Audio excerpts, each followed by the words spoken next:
America தன்னுடைய வரலாற்றில் முதல் முறையாக ஒரு இந்திய அமெரிக்கரை, அதாவது இந்தியாவை பூர்வீகமாக கொண்ட அமெரிக்கரை இந்தியாவிற்கான தன்னாட்டு தூதராக அனுப்பியுள்ளது. அவர்தான் திரு ரிச்சர்ட் ராகுல் Verma.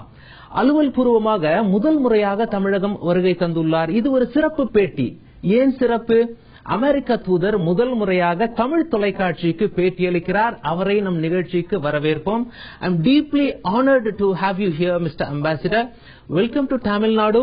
Vanakkam on behalf of Thanthi TV viewers. Thank you so much. It's great to be with you. Let me begin by asking you, Ambassador, this is your first official visit to Tamil Nadu. What role do you think Tamil Nadu should play in strengthening the growing India-US relationship? Well, I think Tamil Nadu already is playing a significant role in the bilateral relationship and has played a significant role for many decades. When I think about the rich people-to-people ties, the commercial ties, the trade, the number of students that have gone to the United States back and forth, the number of faculty exchange programs, the commercial context. So the connections, frankly, between Tamil Nadu and the United States are actually quite strong. And in the future, I would say there's even more promise in areas like clean energy and in defense and trade, and again in space cooperation and science and health. So there's really so many areas, and that's part of the reason I wanted to be here today, was to talk about all these really promising areas that we have worked on for the last many years, and all the areas that we look forward to working on in the years ahead. How is India and the United States strategically progressing post President Obama's visit? Right. It's been about 6 months since the president was here. And as you know, being the chief guest for Republic Day was a historic occasion, symbolically very powerful. But substantively, we were able to make great progress as well. So in civil nuclear cooperation, for example, we broke through our long-standing kind of dispute on liability. So in energy cooperation now, we have made great progress. In strategic cooperation, our militaries are now close together. We're now doing co-production and co-development of military items. In economics and trade, we have now crossed over $100 billion in two-way trade, and the president had set a very ambitious target of going to $500 billion. Now that's very aggressive, but I think we can get there. And so we're working on all these areas, but we're also, we're not stopping there. We are trying to go to the next level. You know, the president really encouraged us to think about how we could cooperate, not just in South Asia, but across Asia, in the Indo-Pacific. So we're now working on building out the joint vision of cooperation for India and the United States in the Indo-Pacific. We're working on increasing our trade and investment in all these other areas. So much has happened since the president's visit. It's amazing what can happen, not only from his visit, but from the Prime Minister's visit to Washington last September. These two summits, where the heads of state came together, helped us take our relationship to a new level. And Ambassador, recently the United States visa services came to a halt across the world. Yeah. And visa seekers from Tamil Nadu had to bear the brunt. Has the problem been resolved, or is it still being resolved? No, I think it's been resolved, and this is what happens when we rely on computer systems and networks that are very complicated and require a lot of different agencies in our government to weigh in, for example, before a visa is issued. But we've recovered. We regret the delay and impact that it had on people, and we hope going forward that people are able to come and apply as normal. I would say last year, in 2014, we issued more visas across India than in any year in our history. Over 1 million visas were issued. And in terms of H-1B visas, for example, India continues to get the lion's share of H-1B visas, 65%.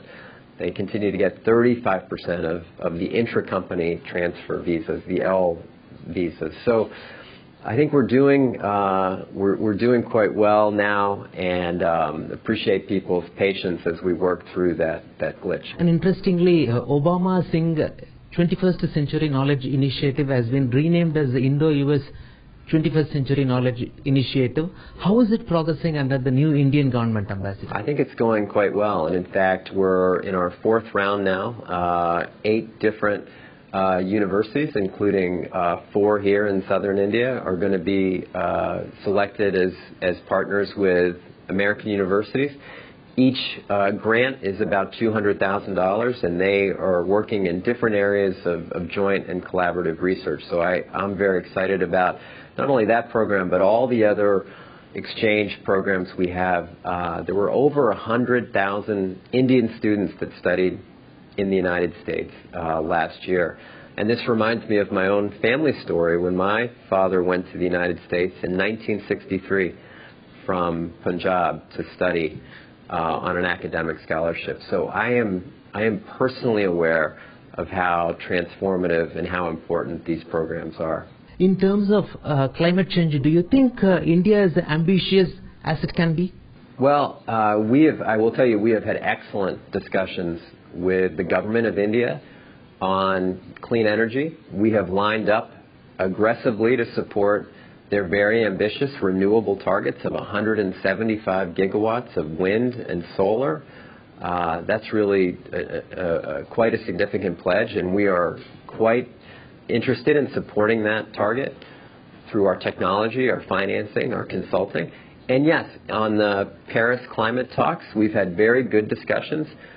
We think India will play a leadership role. As the Prime Minister said, he doesn't need to be convinced about the impacts of climate change. And we will continue to do our part in facilitating financing and technology as well. And Ambassador, for the first time in the history of the United States, an African American was elected as president.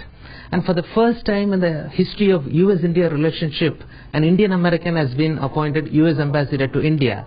And interestingly, for the first time in the history of the United States, an Indian American has thrown his hat in the presidential race.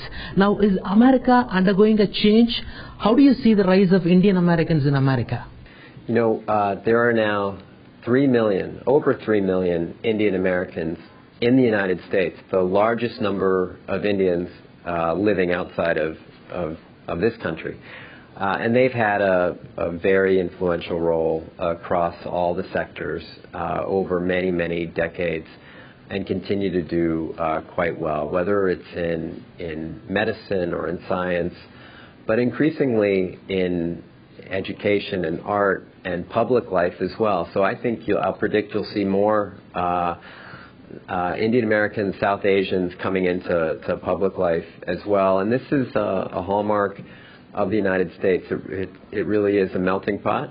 And as you come into the second and now third generation of Indian Americans, I think this success story will continue to pay great dividends, not just for the United States, but for our two countries. Because increasingly, what we're seeing is a lot of Indian Americans now coming back to India or contributing to our bilateral relationship in really significant ways through philanthropic activities, through research, through medicine, and that's a really great development.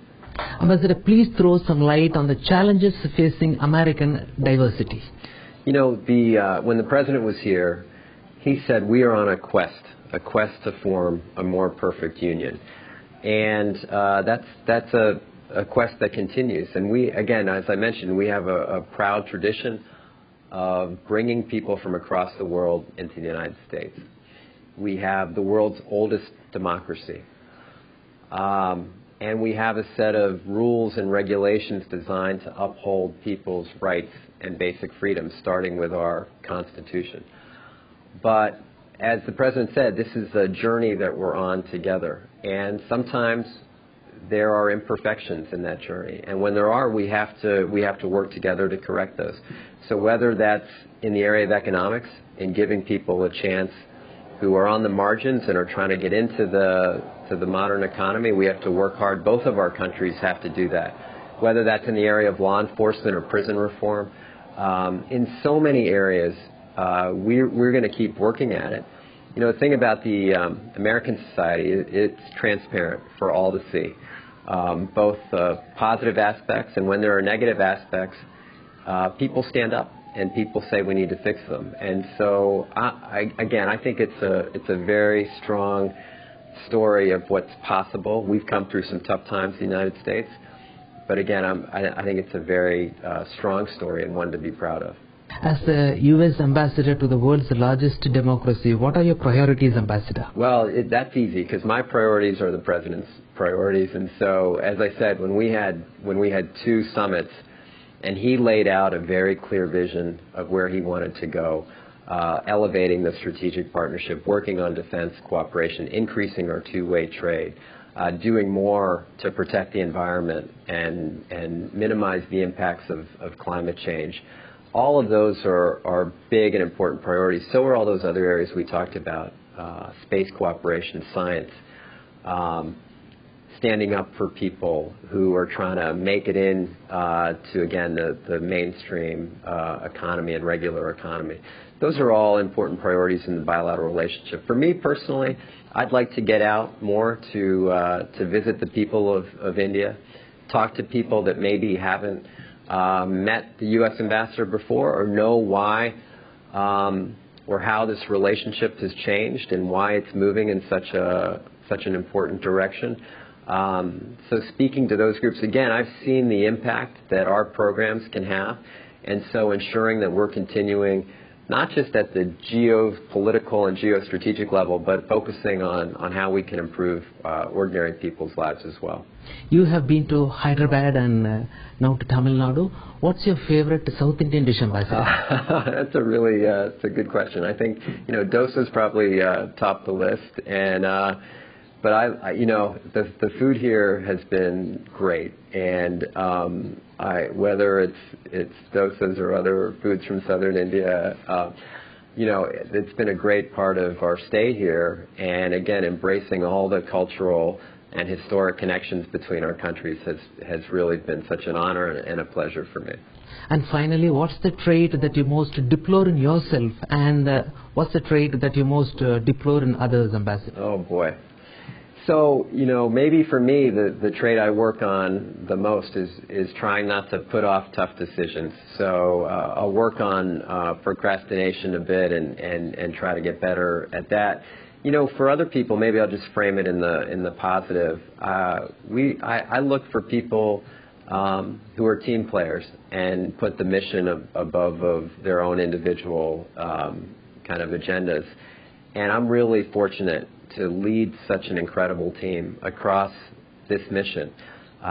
India continues to attract the best and the brightest public servants from the United States, from all agencies of government, and we do have a great team, and so I'm really honored to be able to represent that team on every day. It's a pleasure talking to you, Ambassador Richard Verma. Vanakkam. Thank you. It's been great to be with you. I look forward to coming back and seeing you again. Thank you very much. Thank you.